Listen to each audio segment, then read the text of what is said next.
You're watching the KGP pregame show, live from the KGP studios in downtown Cambridge, Ohio. Your source for the latest local sports highlights, interviews, and information. Brought to you by Buffalo Wild Wings, Surgent Construction, Valentine Insurance Agency, and Caleb Graham Productions.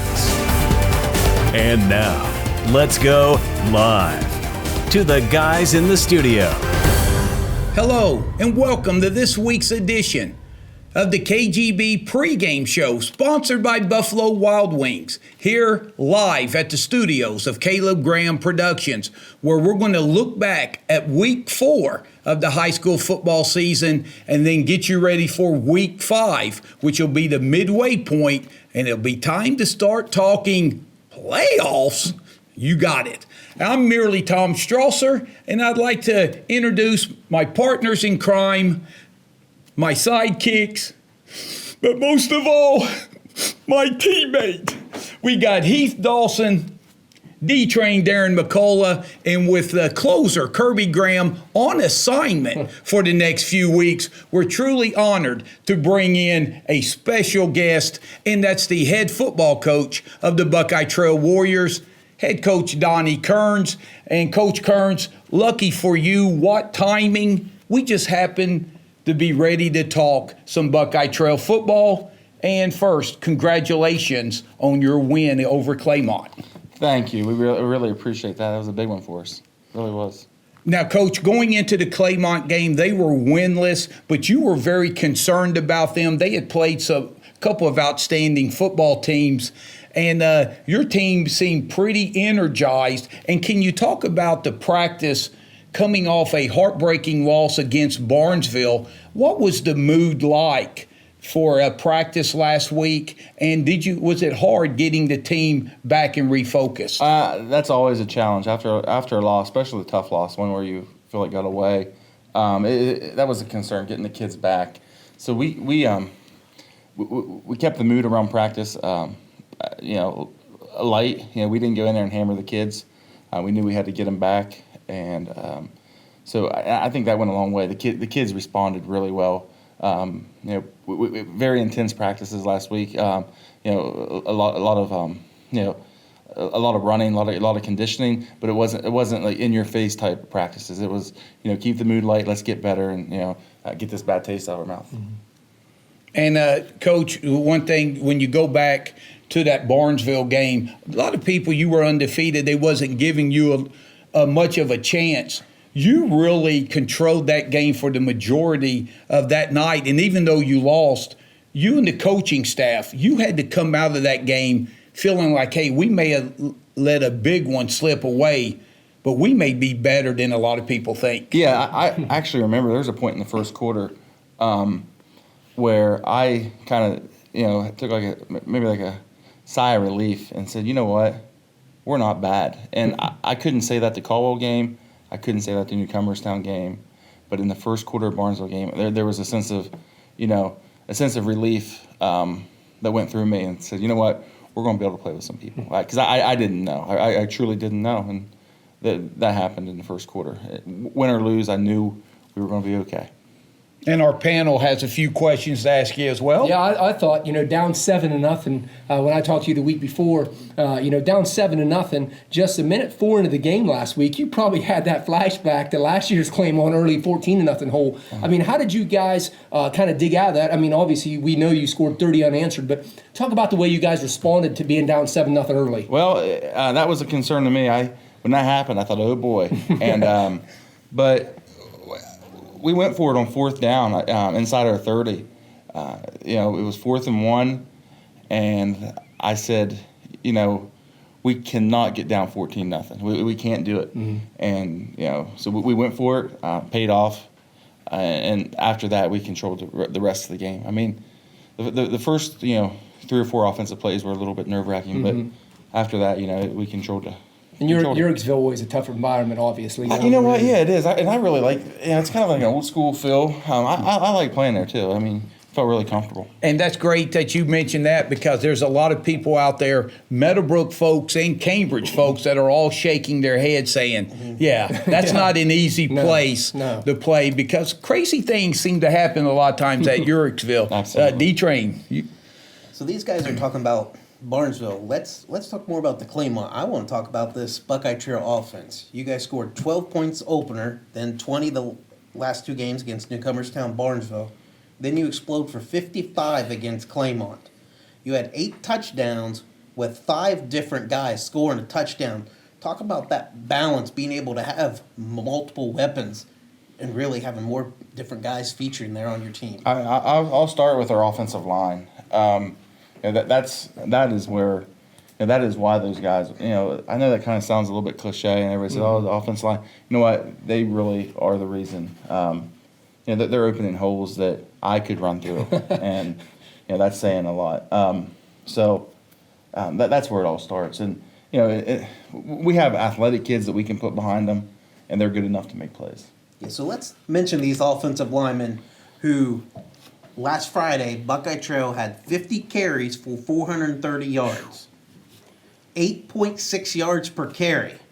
So left tackle Colton Shepard, left guard Nick Burris, center Colin Weaver, right guard Aiden Snodgrass, right tackle Liam Kelly, and tight end Josh Green, I'm sorry. Sorry.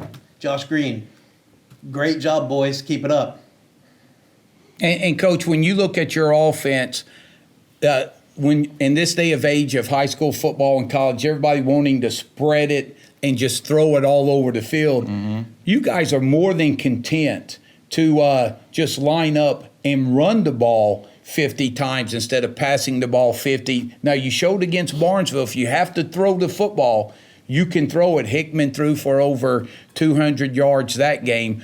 But by running the football, how much has that helped your defense, keeping them off the field? Maybe they are not playing as many downs as other teams that are no huddle and rushing to try to get as many plays in. Yeah, it definitely shortens the game for us, and that's kind of like the plan. We try, offensively, we say, we're going to help our defense by controlling the game, slowing it down, and I think Mr. Bates would probably fire me if we started running the spread and throwing the ball over the place again, because the way we're running the ball, we can't stop doing that.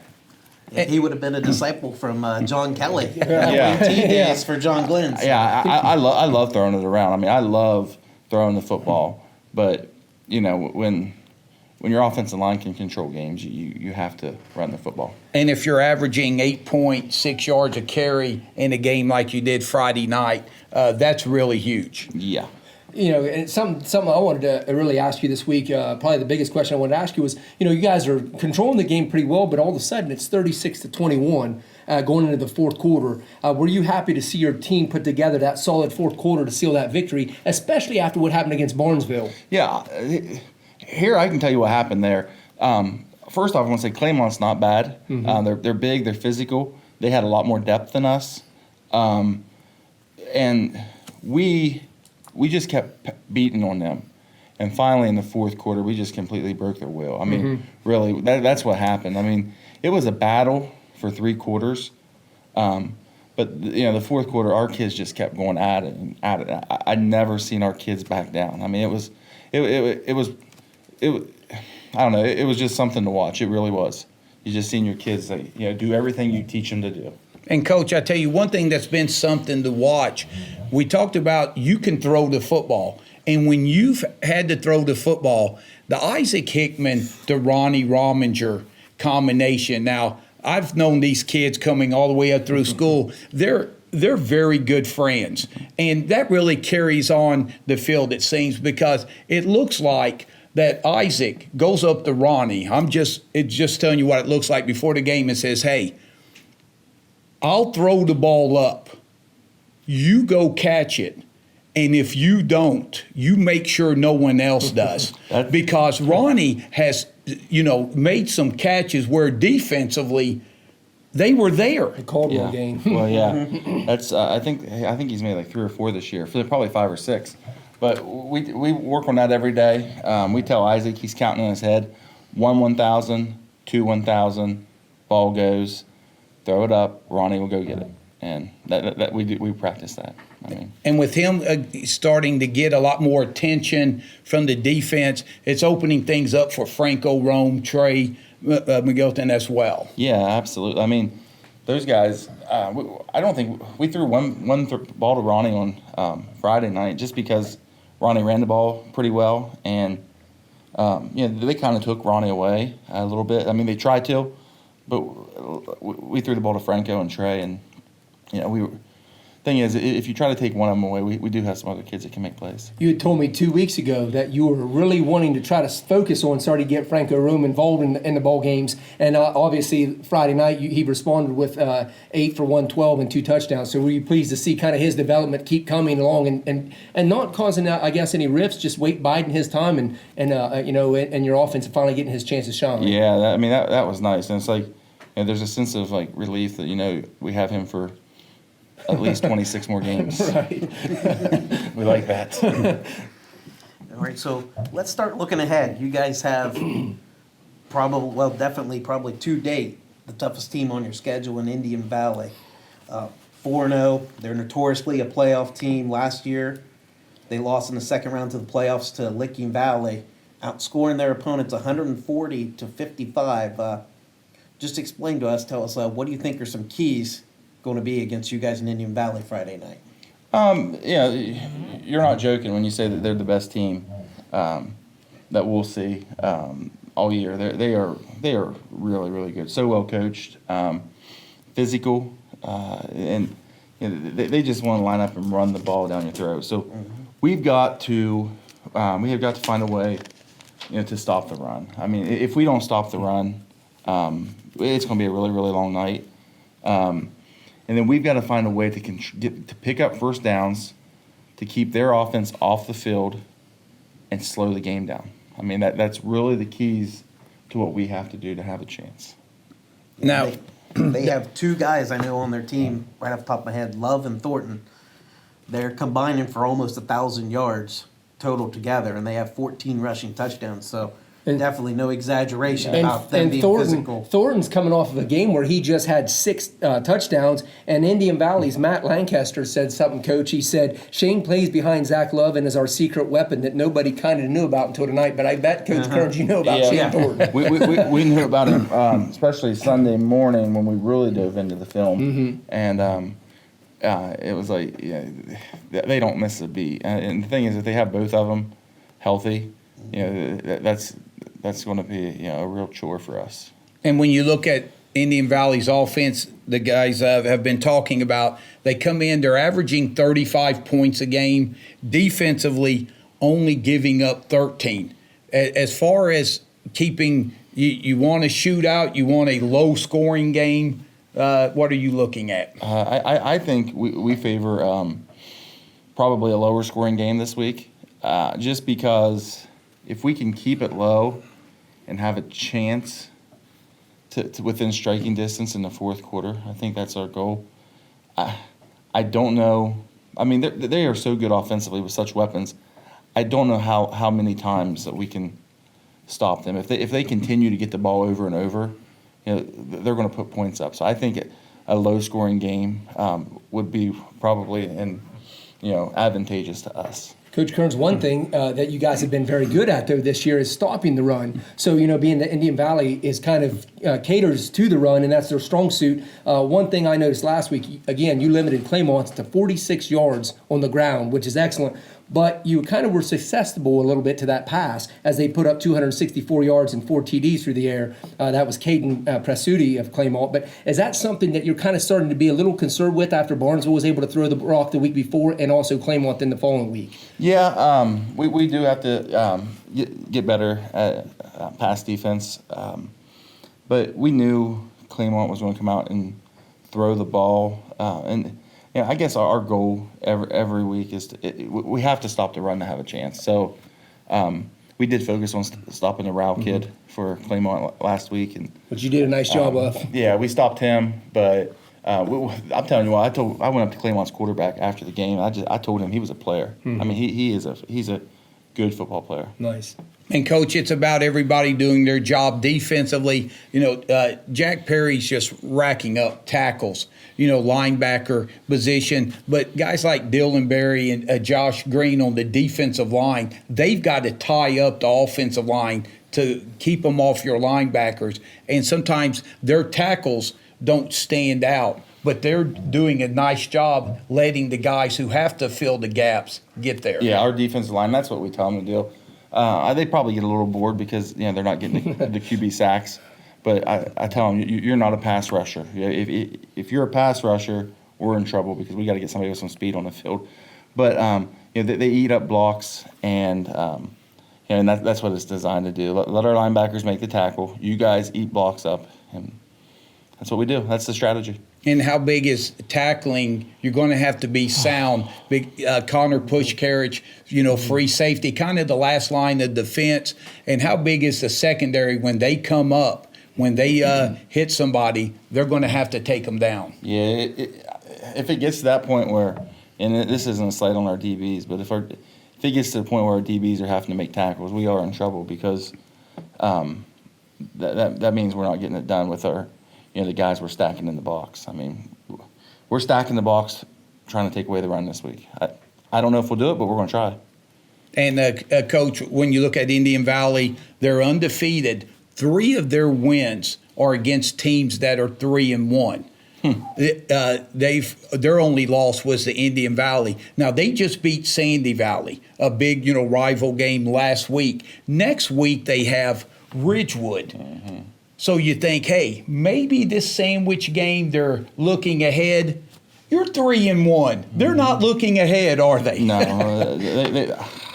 That went through my mind. Sandy Valley, Ridgewood, they're not worried about Buckeye Trail, but, we are 3-1, and it's like, you have to take a little bit of notice of us.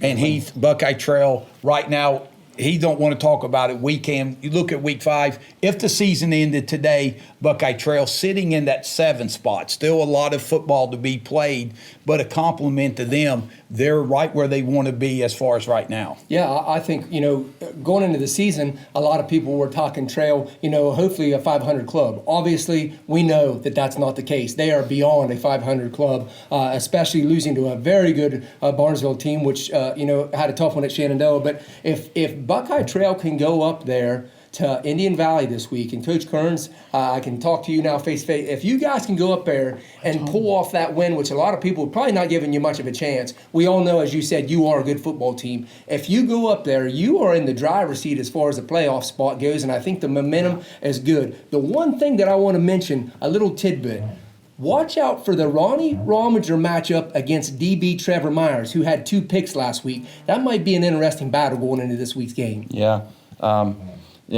Myers is pretty good. He was good, last year too. The game is at our place though, so I don't know. That's one thing that home field advantage.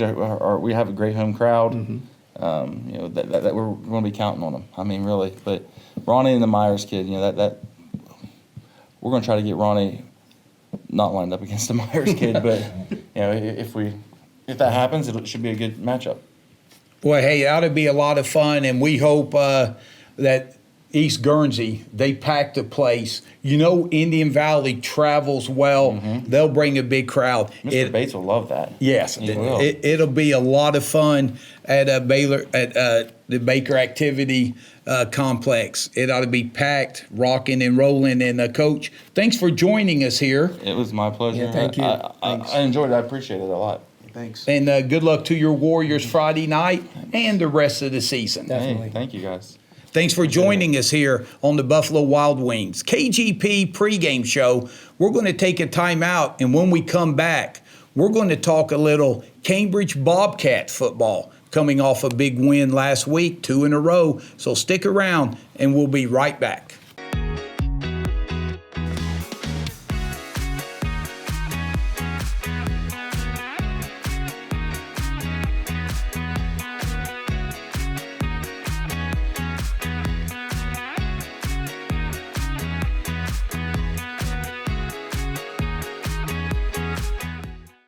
Welcome back to this week's edition of the KGP pregame show sponsored by Buffalo Wild Wings.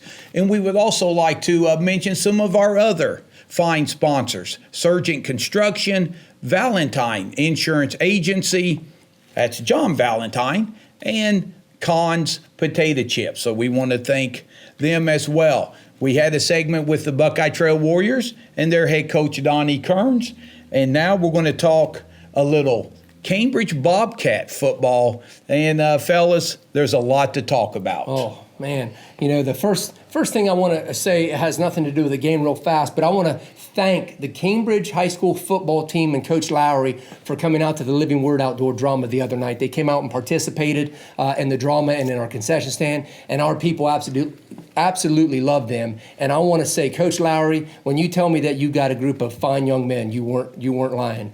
They were amazing to be around. So I just wanted to send them a shout out, not a cheap plug for the Living Word, but a plug for Cambridge High School football. But you know, the other night they scored. Heath, before we talk about that, just to piggyback on that, some people out at Buckeye Trail, I was talking, they were at the Living Word, and they mentioned the Cambridge football team being there and just how nice and polite they were. Oh, I mean, amazing young men, and you can see why Coach Lowry loves those guys. He said it's probably one of his favorite groups, and you can see why. So, you know, the thing is, you know, to score 21 unanswered points in the second half the other night, you know, they limited an offense that was averaging 44.3 points per game to just 23. But again, the most important part of that is 0 points in the second half. I mean, that is Coach Lowry's defense stepping up in that second half and his offense getting the job done. So, I mean, obviously that was the difference in the ball game the other night. And you're especially talking about their kicker hits a 42-yard field goal to end the half. Right. Warren's up 23-21. I mean, if a high school kicker making it from 42 yards is like seeing an NFL kicker making it from 60. Reminiscent of Mr. Aaron Bates at John Glenn, right? Exactly. I mean, that's the way to go into a locker room and be amped up, but Cambridge defense quickly took it away from them in the second half. Yeah, and one thing that you really stood out when you look at this football game against Warren, because you know Warren's explosive offensively, and first of all, I hate to humbly admit something that I just thought of last week when my partner in crime here, Nostradamus, Heath Dawson, predicted a 21-point victory.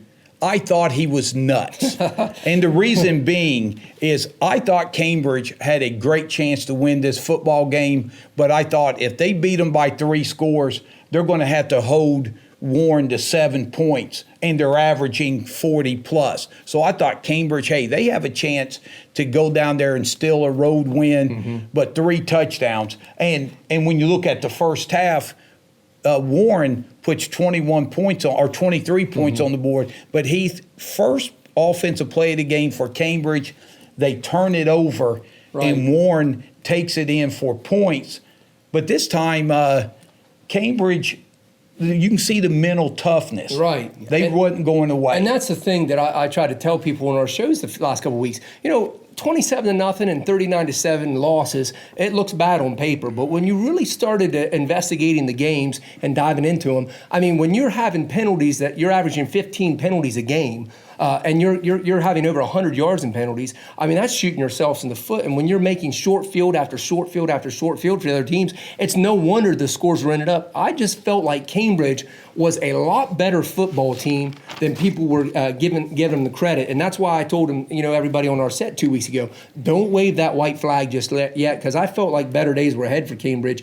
You know, and as you said, Tommy, the game started with a tough fumble in the Cats' first play. And I asked Coach Lowry, did you feel like, oh no, here we go again? And he said, it was more like, why do we keep shooting ourselves in the foot and putting the defense in tough situations? And he said, but with that being said, our defense held things together long enough for our offense to get going. Friday night was a great team effort on offense. So, you know, it just, you know, their defense has really set up their offense, but when their offense is putting up points like they did the other night, that is going to be a very difficult team to beat in the second half. Yeah, you were talking about the penalties. They only had 4 for 40 Friday night, so you're talking about giving up over 100 yards. They definitely shored that up on Friday night, and that was a big benefit for them. And D-Train, when you're down early, Cambridge comes back with 2 scores, courtesy of getting the running game going. Remember, the running game was nowhere to be found the first couple of weeks. You know, they were still growing, but they picked a fine night to get the running game going to try to, and that helped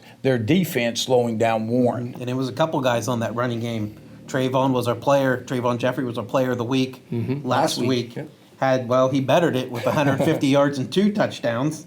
And then Cody Moore, along with slinging the ball around for 146 yards and 2 touchdowns, he ran for another 77. Actually, 91 yards is what he ended up. Yeah, 8 for 91. Yeah, they had the stat wrong. He actually was 91 yards trained. And they end up, this may be wrong too, 236 yards rushing as a team and 148 passing as a team. Yep. So when you can run the ball for over 200 to 250 yards in high school football or in any sport, any level football, you got a good chance. And, I wanted to say something. I had Blake Brumfield out at the Living Word the other night, and I asked him a couple of different questions. It was kind of neat to get some insight. But he said the false starts the week before that they had 10, he said that Carrollton was emulating their snap count. So their offensive lineman was jumping. So give a whole lot of offensive credit to that line because they struggled the first few weeks with some penalties and things, but they're starting to open up some holes and get some confidence. And when you can see, Trayvon Jeffrey and Cody Moore doing some things behind the line now, that team is starting to gel at the right time. Now, Heath, when you look at the second half, Cambridge gives up 23 points in the first half. Warren hits a 42-yard field goal. They've got momentum going into the locker room. So they're halfway there to matching their average on the season offensively. Warren takes the ball, takes it right down the field to start the third quarter. They're on the verge of going up 2 scores, and that could be, right. But then Cambridge defense, again, comes up with a big interception in the end zone. Yeah, that was a massive play for Cambridge because it turned the tide, as you said, Tommy, because, they had the momentum with that long field goal. And Train's right. How often does a field goal in high school give you a shot in the arm? But it did, and they come in the second half and looked like they were ready to march on them again. But, for the night, Cambridge limited the Warriors to 67 yards rushing on 30 attempts. And I thought that was a big thing. And, one thing I asked Coach kind of about that play and things, I said, can you talk about your team's resiliency? Because they showed a lot of fortitude the other night, especially trailing in the first half and then that play. And he said, we preach to our kids every day that we have to finish everything that we do. We faced some adversity in the first half against a much improved Warren local team, but we made some adjustment at halftime and told the boys to have fun, play our style of football, and that's exactly what we did in the second half. And D-Train, after the interception, Cambridge gets it at their own 20, and maybe their best drive of the young season so far. 11-play drive. They go 80 yards, capped off by a Cody Moore scramble. He takes it in from 4 yards out, and then Cambridge kind of took control there. And something like that can take the wind down to your sails. Warren's thinking that, okay, we're putting 6 points on the board here. Now they have a turnover, and now just Cambridge just pounds it down their throat. And that's a 14-point swing almost. And did he say turnover? Right. Because right on cue, Warren again takes it down the field later, hits a pass inside the 5-yard line. Cambridge causes the fumble, and lo and behold, I believe it was Caden Whaley who recovered it for the Cats. And again, they kept Warren out of the end zone. And that's what I've been preaching on every week on our show. Their defense is getting takeaways. I'm not sure exactly what their plus minus is on that, but I guarantee they're on the plus as far as turnovers go. Even though they've struggled on offense the first few weeks with a couple. But you look at John Glenn, Brumfield had a return for a touchdown. Their defense is getting takeaways, especially at the right moments, because when you're getting it inside deep of your own territory, I mean, that's your defense getting the job done. Ben, but don't break. That's what they're doing. And they had to do that. Kirk Taylor, an outstanding quarterback for Warren, threw the ball over 50 times, completed about 34 passes, had 2 receivers go over 100 yards. You don't see that happen a lot. But the Cambridge, we talked about the defense again, but again, fellas, the offense. Coming into this game, Cambridge had 2 offensive touchdowns on the season, and they dropped 6 touchdowns at Warren and then pitch a shutout the second half. That second half really a statement for these young Bobcats. Right, and one of the things Coach Lowry talked about was involvement. He said, I felt like we got more people involved and put some pressure on their defense. When we can get this going with Trayvon running the football, it opens things up for Cody and our passing game. He said, I felt like Trayvon really ran the ball hard. Cody threw the ball well, also ran the ball with success. He said, I'm also happy with the way our O-line performed. They created holes for our running game and protected Cody when we passed the football. So like you said, Tommy, I mean, they were just a well-oiled machine on offense the other night. And when you look at Cambridge, a big win there. They've won 2 in a row. And speaking of 2, their next 2 games, and again, Coach Lowry's got them focused on Bel Air coming up, going on the road. But Bel Air 3-1, Marietta 3-1, and trained right now. Cambridge sitting playoff-wise in the 12th spot. And if they're able to win both of these games or split both of these games, you look at things are setting up. They could really be the talk of the town. Yes. Yeah, they definitely want to. You're saying split, but I'm sure Coach Lowry's saying, hey, we're not splitting. We're going 2-0 against Right. Bel Air and Marietta. Both are very explosive offenses, too. I think Marietta's more of a spread offense, while Bel Air's kind of a balance with a power running game led by Cole Porter. He set their single-season rushing record last year. He's also the kicker. I'm pretty sure he fills up the water bottles for the team before the game, too.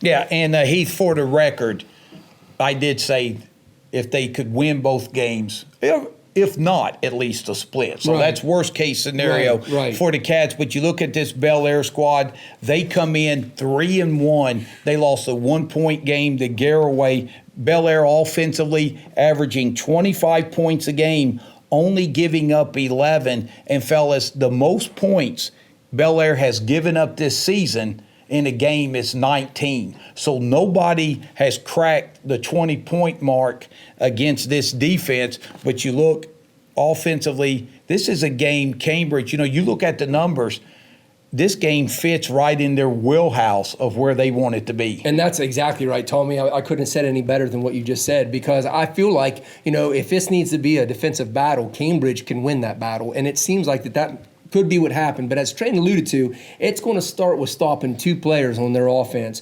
That's quarterback Bobby Roth, who is very good. He threw for 133 and 2 touchdowns last week over John Marshall, 35-7 win. And then, as Train had already alluded to, senior running back Cole Porter, he had 100 last week. But Harrison Central's head coach, after a 27-19 loss to Bel Air, he said about Porter, he said he's one of the best in the Ohio Valley, hands down. So, Cambridge is really going to have its hands full stopping Bel Air. But again, look at what they did this last week at Warren Vincent. They faced an explosive offense, and they were able to shut them down. So Yeah. I feel good about their chances on Saturday.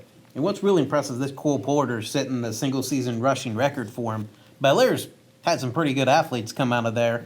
Obviously, the first one that comes to everybody's mind is Joey Galloway, but they've had Jose Davis and Nate Davis as quarterbacks that were Division I players. So there's been a lot of talent coming through there. So him setting that single-season record, that's no joke. And, fellas, Right. John Marshall defensively against Bel Air last week, they totally loaded the box. They slowed Porter down in the first half. Bel Air went downfield specifically with their tight end and got some big throws. And Cambridge, if they load the box, their secondary will be put on an island. They have to win those one-on-one battles. Oh, you're right, Tommy. They're going to have to win those battles this week, or they're not going to come out of Blair with a victory. And the one thing I noticed, I wanted to mention this. All Belair's wins have been on the road. Yes. So that they're going to be amped and excited to be back at Nelson Field, which playing, I don't care what team you are, playing on a Saturday afternoon is always weird for a high school team. Yeah. And I talked to Coach Lowry about it. He said, but his team's focused and ready for the challenge on a Saturday afternoon. But that's one of the things I noticed about Belair is they've been on the road almost all season, so they're going to be real excited to be back home. And, guys, a couple of keys. Train, I'll start with you. If Cambridge is going to go on the road and really surprise a lot of folks, what must happen? I think it's coming down to stopping Cole Porter and team tackling him. We got to know where Cole Porter is, and we got to rush to him. And I'm not saying just one guy. It's got to be the first guy slowing him down, then the next 2 or 3 guys is tackling him.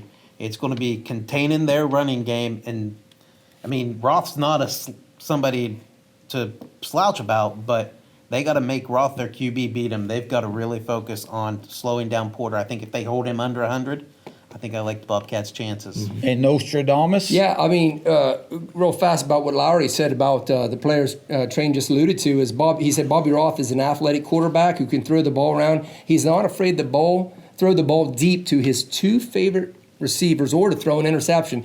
His favorite receiver being A.J. McCarthy. Keep an eye on him in the game. And then Porter, he said he's just a hard runner. He is the person they want to have the ball. He doesn't go down on first contact. He said we're going to have to swarm tackle him, as Train said, or it's going to be a long day for us. But you know what I think? I don't care, as Lee Corso on game day would say, not so fast experts. I'm calling a Cambridge upset at Nelson Field, and it's going to be a 14-13 Cambridge win. Wow, so they're having flashbacks to Garraway then. Yeah. Garraway beat them 14-13 earlier this year. And Bel Air, in their region, they're sitting in the 7th spot. By the way, Barnesville is sitting at the 6th spot. And guys, as we go to break, I know just outside of Guernsey County, congratulations to head coach Jesse Wells and the Shenandoah Zaps. Staying undefeated, a big win. They're number 1 in their region. Yeah, I mean, congrats to Shenandoah and Barnesville, all of our local teams. One thing I wanted to go back on the Belair real fast, though. We hate to hear that number 31, Trace Sechrist, is out for the game this week. So a lot of fans might have heard his name, and Blake Brumfield had told me that for Cambridge. But I wanted to mention him one more time. He said, it impressed me so much. He said, you hate to see anyone get hurt, and it makes our job easier on defense, but I don't like that he got hurt. If that tells you, once again, about the Cambridge kids, that's huge. So, again, props to their kids. But, all of our area teams right now that is winning. Buckeye Trail 3-1. A lot of people didn't expect that. And Barnesville's having a heck of a season. But 4-0 at Shenandoah. Who would have thought that coming in? I mean, that is Coach Wells, obviously from Meadowbrook there for a few years. He is having some amazing success down there this year. Yeah, and John Glenn's got things rolling. Mm-hmm. They're in the top 8 as well in the playoffs. And Meadowbrook. When we talked, they've lost 3 in a row, but when we go to them, there's still big games on their schedule. Mm-hmm. And they've been here before where they've hit a tough stretch in the middle and finished strong, and very capable of doing that as well. So that wraps up our Cambridge Bobcat segment here on the KGP pregame show, sponsored by Buffalo Wild Wings. And again, a special shout out to John Valentine of Valentine Insurance Agency, Surgent Construction, and Cons for also sponsoring this show here. And when we come back here live at the studios of Caleb Graham Productions, we're going to travel Byesville style and talk about the Meadowbrook Colts and their big game coming up against Mogador, as well as look back in what was a very entertaining but heartbreaking loss to Fort Fry. We'll step aside and be right back.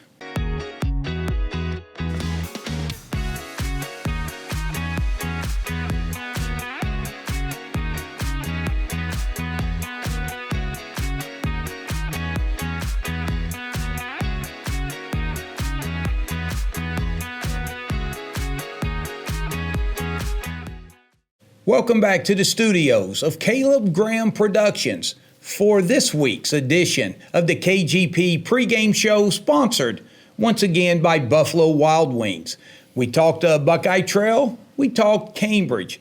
Now it's time to talk about the Meadowbrook Colts, who are really in a brutal stretch of games, quality competition. And Heath, they faced a great team last Friday and came close, but just came up short at the end. Yeah, I mean, you look at, after giving up 28 points in the second quarter, and then also 447 yards of total offense for Fort Fry, yet there was Meadowbrook pulling within 8 at 28-20 with 2:56 left in the third. I mean, that's showing no quit, at least in Meadowbrook's team, but then a 4-yard TD run by Colin Welsh and an 8-yard TD run by Tyler Fisher sealed the game. But still, you have to give your hats off to Meadowbrook. I mean, we've talked about that off air. Their meat grinder of a schedule in the first half is unreal. John Glenn, Barnesville, and then Fort Fry, St. Clairsville, and Mogador. I mean, that is a rough first half of the season. And I know people down in Meadowbrook and Byesville area,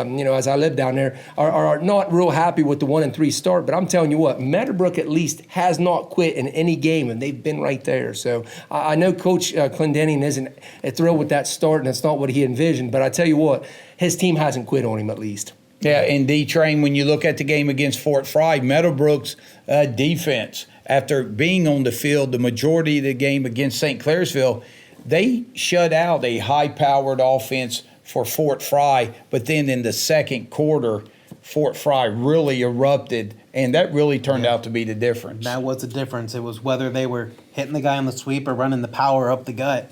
They were just churning out yard after yard after yard. Now, credit Meadowbrook, I felt the second half, they made some adjustments and slowed down that Fort Fry running game, and then Fort Fry kind of hit some big pass plays, but they did a better job. But I want to give credit to Fort Fry. In my opinion, I think that's probably the most sound football team I've ever seen. They had probably the best tackling team I've ever seen. I mean, you're talking, as soon as there's one guy, there's 3 or 4 guys. They team tackle, they're gang tackling guys. And the other thing that's impressive with Fort Fry, I didn't mention this last week, they've won 41 of their last 42 regular season games. Their only loss in that stretch was a 6-0 loss September 1st, 2017 against Northridge.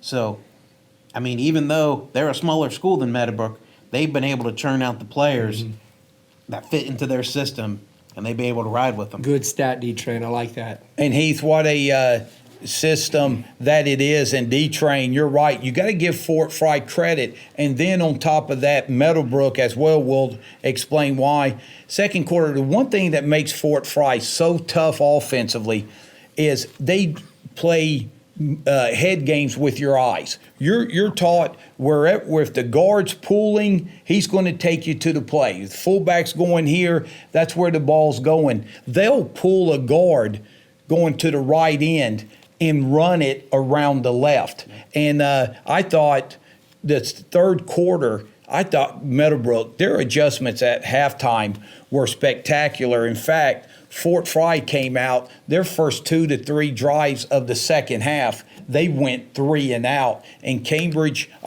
Meadowbrook's defense hung in there and gave their offense time to get rolling. Yeah, and there's a reason why they've won, as Darren said, 41 of 42 of their last games, because when they can put up 303 yards on the ground against a good Meadowbrook defense, there's a reason why they win. They're tough to stop on offense. Yeah. It's not just Meadowbrook that can't stop them. There's many teams that have struggled, obviously, by 41 There's 9 other teams on that schedule that can't do it either. Exactly. So, I mean, when they're able to, like you say, throw different things at offenses, I mean, that's really tough. But, as you said, Tommy, credit to Meadowbrook, because they did get back in that ball game, and they had chances, late in the game to get closer. And I talked to Coach Clendenning about that. I said, hey, listen, your kids battled all night. There's nothing to be disappointed about as far as their effort goes, especially after giving up those 28 in the second quarter. I said, you guys were able to pull to 28-20 with 2:56 left in the third. I said, listen, was you proud of your team's effort? And he said, we are starting to come together, which you wouldn't expect a coach at 1-3 to say that, but he said, hey, we're starting to come together, and the kids are learning to trust us, meaning the coaches and their teammates around them. He said the previous group here was super talented, which we all know with several playoff appearances, but he said, hey, they had 3 years of chemistry. We are still working on the chemistry part, which you can understand with all the seniors they've lost over the last 2 seasons. But he said it's showing, but it's just tough for us right now with the chemistry part, going up against the teams they're facing during this process. Yeah, I think this is one of their smallest senior classes they had. I want to say they have 6 seniors on the roster. I could be incorrect with that, but I know it's a very small class. And guys, I tell you what, I thought maybe the biggest play of the game occurred on the last drive of the first half. Meadowbrook, it's a 21-12 game. You're getting set to go in the locker room down 9. Fort Fry has the ball, 30-something seconds left, just past midfield, and their outstanding sophomore quarterback. Boy, was it fun watching Ellis of Fort Fry and Hupp at Meadowbrook, 2 sophomore quarterbacks go at it. But Ellis drops back, throws the ball down inside the 5-yard line. Jerome Todd has great defensive position and coverage, and Schilling, their all-world wide receiver, jumps up and Odell Beckham's a catch. He just reaches up with one hand back over his shoulder, snags it, and pulls it down. You shouldn't make a catch like that. That led to a touchdown, and that 7 points, Cambridge or Meadowbrook would not have been chasing points there at the end if that play doesn't happen. And you got to just tip your cap to that young man in that catch. Right, and I'm going to go into the history bag here on something, and that might be the football gods giving one against Meadowbrook, because in 1999, there was a similar play that went for Meadowbrook. Mr. Devin Singleton hooking up with Kyle Rankin against Cambridge in the season finale. Jake Sowers had rushed for 205 yards, I believe, in the first half of that game. Meadowbrook got that touchdown and rallied to beat Cambridge in the second half, 26-22 that year. So that's from the old noggin up here, but kind of reminded me of that play. But yeah, I mean, that takes the wind out of a team's sails when that happens. And I mean, you know, once that happened, you thought, oh, Meadowbrook's really done. But again, they didn't give up even though that play happened. Yeah, especially, I think Fort Fry got the ball to start the second half too, so you're talking a big swing there. Yeah, they forced a few 3-and-outs to start the third, and when Meadowbrook gets it within 2 scores early in the fourth quarter, Fort Fry has the ball at midfield. Their offense is struggling, 3rd and 9, and their outstanding running back, Fisher, breaks a couple of tackles, and Meadowbrook tackled very well Friday night, but he broke a couple of tackles and got a long run. That led to a score. And then, fellas, when Meadowbrook hits the touchdown bomb to Addie Black, who had a monster game, 4 catches, over 100 yards, receiving, Meadowbrook's down 8, and they have their timeouts left. It comes down to 3rd and 5 with over 2 minutes left. If you stop them, you're getting the ball back. And credit Fort Fry. They went with their bread and butter play, their best play that they're comfortable with. Fisher needed 5 yards. He got 6. Nice stat, Tom. Yeah, Tyler Fisher, what can you say about him? You guys was able to witness that game live. I mean, 126 yards on 20 attempts and 2 TDs. I mean, they just relied on Fisher all night. And obviously it wasn't just one play that they couldn't, unfortunately, stop Fisher. I mean, it was all night long. So, I mean, hats off to, again, we've got to give Fort Fry credit. I mean, they do what they do, and they do it well, especially with Fisher and the young sophomore quarterback. I mean, you've got to be impressed with what they were able to do. And D-Train, you talk about, look at Meadowbrook's offense. They get down 3 scores, and people are thinking, hey, it's over. Some people start heading to the exits. They kick off. Boston Black takes a kickoff return from about his 20 all the way down to the 18-yard line. One play later, Timmy Ferguson takes it in, and just like that, Meadowbrook got right back into the game. And big special teams there for Meadowbrook, and Timmy Ferguson, when he touched the ball, he made things happen. Not only is now Mr. Ferguson the career leading rusher, but he's also the most points leader now, passing Brady Blattner. He now has 322 points for his career. So hats off to him on building his Sergeant legacy, Sergeant Construction legacy builder there. And I think he's only 3 touchdowns away from passing Blattner in total touchdowns. 3 or 4, I think is what it is. But fellas, defensively, with St. Clairsville 2 weeks ago and Fort Fry last week, they are really starting. Teams are going to start crowding and filling the box to take the ball out of Ferguson's hands. And Josh Hupp has shown the ability to trust his receivers, and they're making plays. So Meadowbrook gets through this tough stretch. Things are going to ease up. And as you look Friday night, you know, Mogador, they're a team that lost their first game last week. They're 3-1.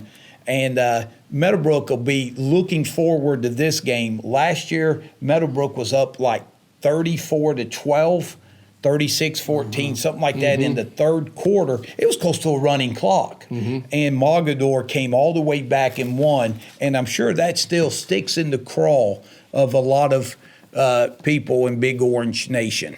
I mean, there's a reason why Mogador has made the playoffs 20 straight years. I mean, they're just a solid program. And when you think they're at basically death's door, they rise up like the Undertaker from WWE, and they're not done. So I mean, you can never assume that team is out of the game. And then again, this year, there's a reason why they were ranked number 4 in the state AP poll in Division 6 going into the last weekend. So I mean, it's going to be a very tough test. Going up to Mogador. I asked Coach Clendenning this week. I said, "Hey, listen, are your kids excited to go up there and ready for the challenge?" He said, "I can't stress enough the fact that we are coming together in the middle of a awesome word, Coach, gauntlet as far as schedules go. The kids came to practice with the JV team getting the win on the road this past weekend with great attitudes and a willingness to learn more. I'd say that as good as anything as far as momentum for the week, giving a 1-3 start." So, I mean, you would think that maybe their spirits are down, but I mean, talking to Coach Clendenning,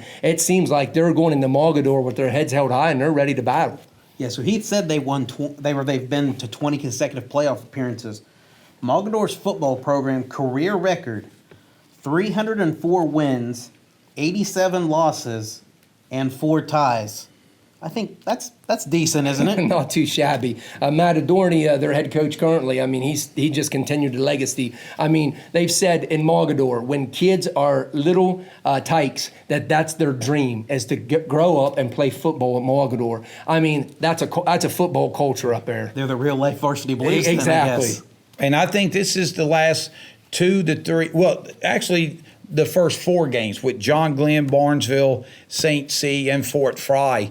This is just going to be another tough game for Meadowbrook, and they're used to it. Mogador, they lost their first game. They got a close victory over Shadyside. And fellas, Meadowbrook's going to be one of the best teams that Mogador sees this year. And when Meadowbrook steps on the field, they just played Fort Fry and St. C. They're going to say, hey, this is no different than the last, few weeks of our season. So I think they're going to be excited and ready to go. I mean, if you think about it, really, Meadowbrook has been playing in playoff atmosphere games the first half of their season. Yeah. Unfortunately, they haven't got on the winning side of things, but they've been playing, and they, like I say, it's like a postseason run for them right now. Yeah, they're all football tradition programs that they've played. Yeah, every team they've played. So, I mean, I think this week is honestly – people might think I'm crazy, which I am, but anyways, I think this is the week you see a different Meadowbrook team. I just have that feeling that,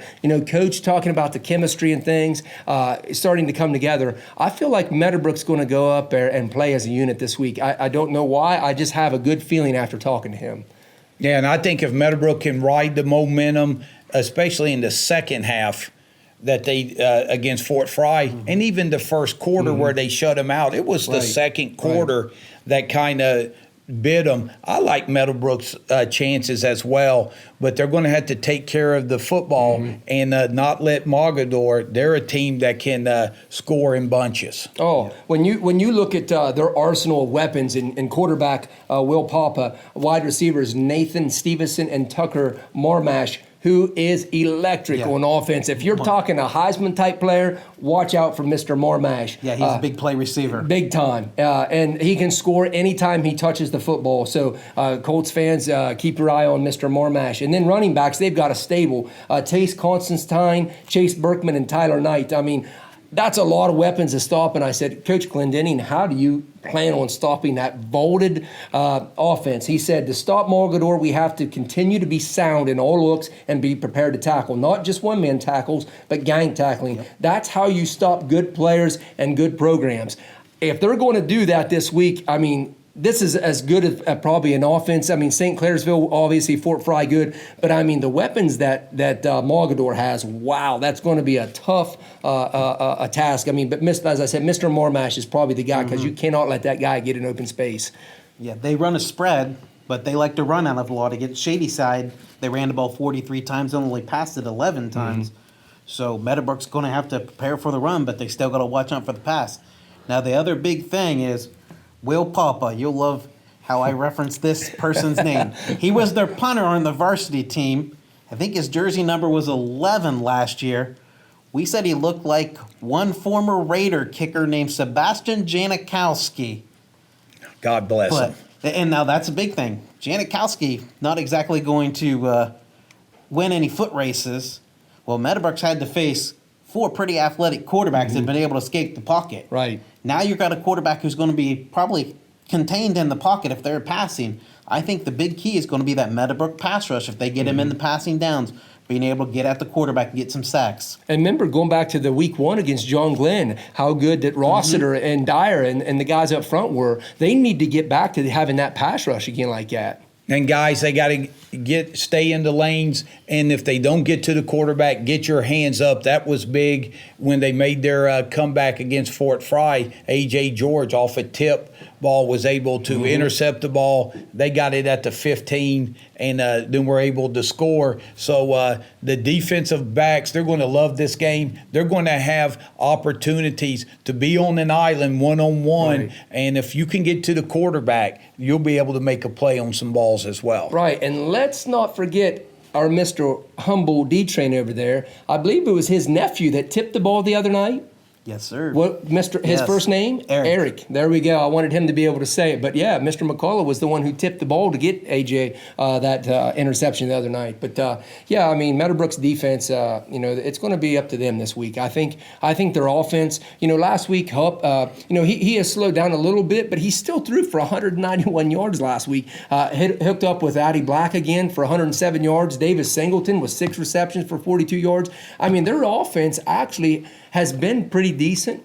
They do need to get Ferguson involved again, as we said, but I think this week's game is solely going to come down to, can Meadowbrooks get a pass rush, and can their DBs not let them get over top on them? I mean, that's going to be a key because Mogador has the weapons to expose their secondary. And it's going to be up to that back 4, Meadowbrooks defense this week to hold their ground and let that pass rush get to the quarterback. And Eric, I want to personally apologize. I promised you we would try to keep it a secret that you're related to my partner in crime, but it got out of the bag, and it wasn't my fault. I tried, but yeah, Eric's doing a great job coming off the edge, getting a pass rush, and they're going to need that, and it ought to be a lot of fun. And hopefully, the fine fans in Byesville, I know it's a long trip, but they'll make their way down to Mogador, leave early, get a bite to eat, and root on Meadowbrook. It's a big game, and if they're able to go down there and steal a win, boy, the playoff points there is massive. Yeah, because, I mean, you look at Meadowbrook's second half of the schedule. After that first 5 games, their schedule gets considerably easier in the second half. I mean, you would think that they could technically be favored in all 5 games down the stretch. This Mogador game could really be the game that makes or breaks their season. And going into that atmosphere, as I said earlier, they got a brand new field house, by the way, at Mogador. New field turf, too. A new field turf. I mean, these people are serious, but boy, wouldn't that be awesome to go in there for the Meadowbrook Colts and spoil that atmosphere for all of the Mogador fans. But again, I said I think Meadowbrook, it's going to be a lot closer than the experts think this week, but it's really going to come down to that Meadowbrook secondary. I really feel that they are the key if they're going to win this week. And guys, I think I got one other good stat here when you're talking about the computer points. 2011 has been the last time Mogador's won less than 9 games in a season. So, right there's going to be a lot of points. They're going to get their wins. Mm-hmm. But guys, just remember, all the returning starters and players last year for Meadowbrook, they were on the field with Mogador last year. They're not going to be intimidated. No. They know they had a 3-score lead and let it slip away midway through the third quarter, and I'm sure they're going to be excited and try to get that bad taste out of their mouth from a year ago. Yep. Well, that wraps up our segment with the Meadowbrook Colts football team. We want to wish Coach Clendenning and the boys the best of luck. And we're going to take our final time out here at the Buffalo Wild Wings KGP pregame show. And when we come back, it's that time, the panel picks. We'll step aside and be right back.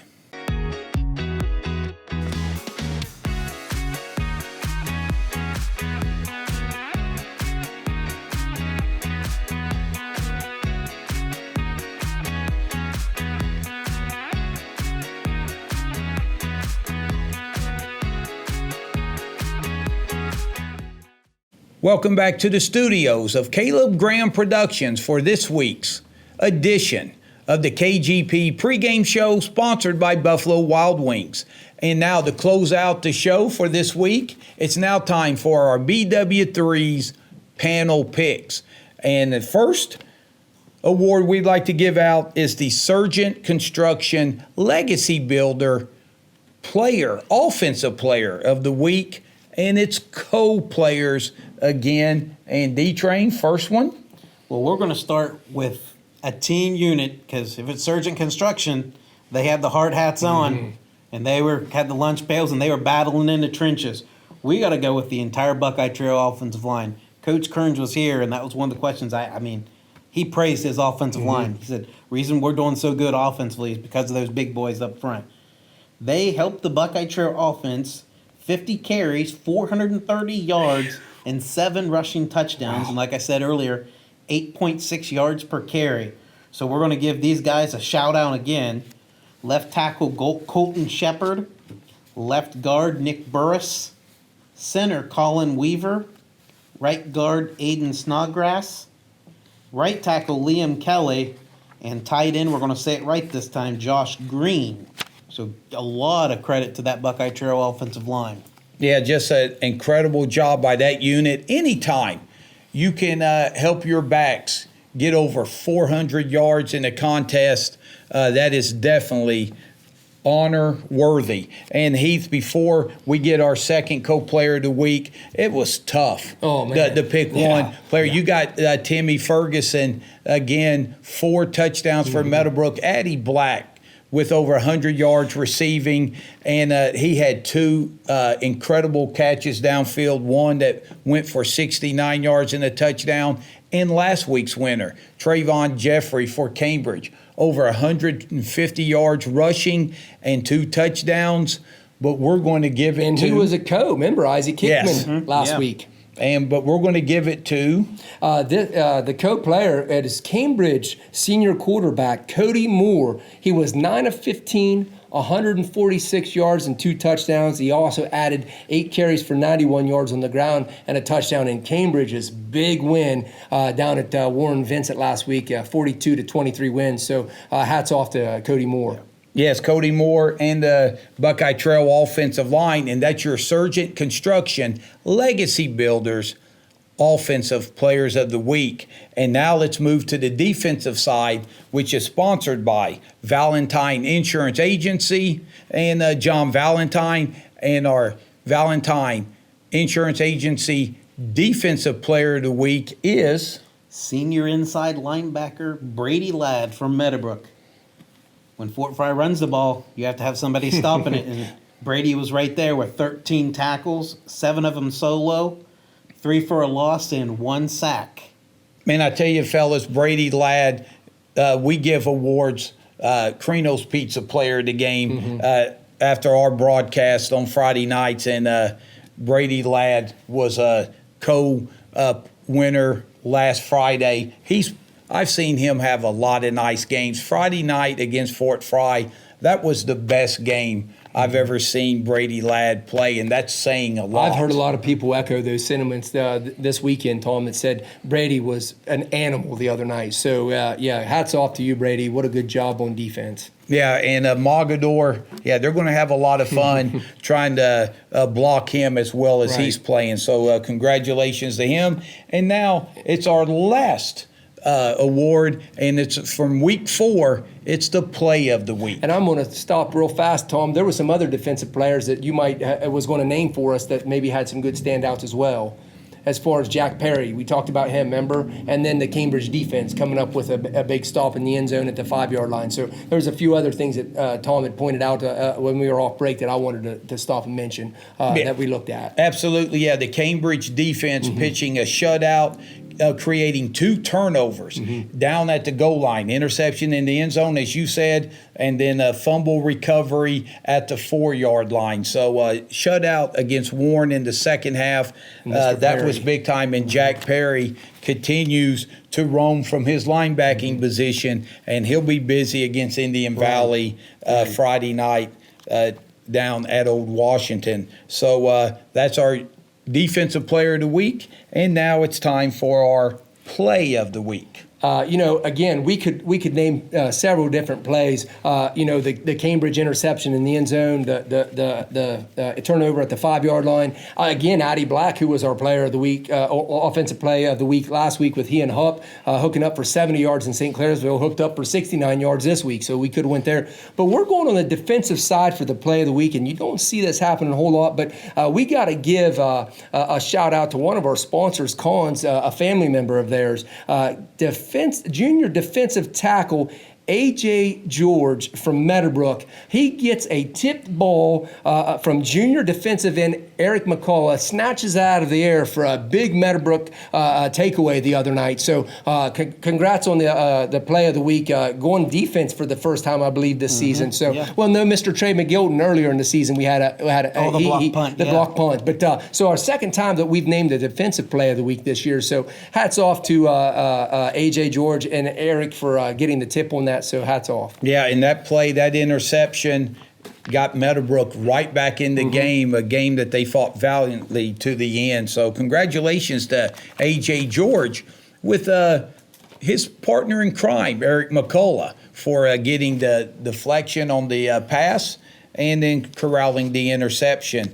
And fellas, as we get ready to head out, again, a shout out to our sponsors, Surgent Construction, Valentine Insurance Agency, and Cons for making this show possible, as well as our host sponsor, Buffalo Wild Wings, for sponsoring the KGP pregame show. So fellas, week 5 is upon us at the halfway point of the high school football season, and we look forward to seeing you next week when we'll look back at week 5 and get you ready for week 6. So we want to wish Buckeye Trail, Cambridge, and Meadowbrook the best of luck this Friday night, and we look forward to seeing you on the Buffalo Wild Wings KGP pregame show again. For Heath Dawson, D-Train Darren McCullough, Kirby Graham on assignment, I'm merely Tom Strasser, wishing everyone a good day. And you stay classy, Guernsey County.